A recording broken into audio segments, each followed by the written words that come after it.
আমি রুমিন ফারহানা, আমার বাসার সামনে একদল ছেলে লাঠি হাতে বিশ্রী গালি দিয়ে আমার বাসার সামনে গেট ভাঙচুর করে গেল। তারা বলতেছে, এই রুমিন, নোংরা একটা গালি দিয়ে, মাগি তুই নাম নিচে।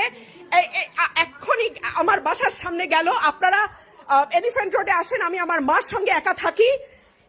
তারা এখনো রাস্তায় গোলমাল করছে, ভীষণ ভাবে চিৎকার করছে। আমি বারান্দায় যেতে পারছি না, বারান্দায় যাওয়ার মতন অবস্থা নেই।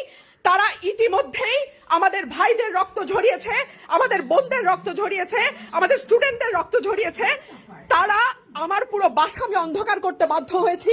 তারা নিচে গেট ভাঙছে। আপনারা দেখুন, আপনারা আসুন, আপনারা একটা ব্যবস্থা নিন, একটা ব্যবস্থা নিন আপনারা।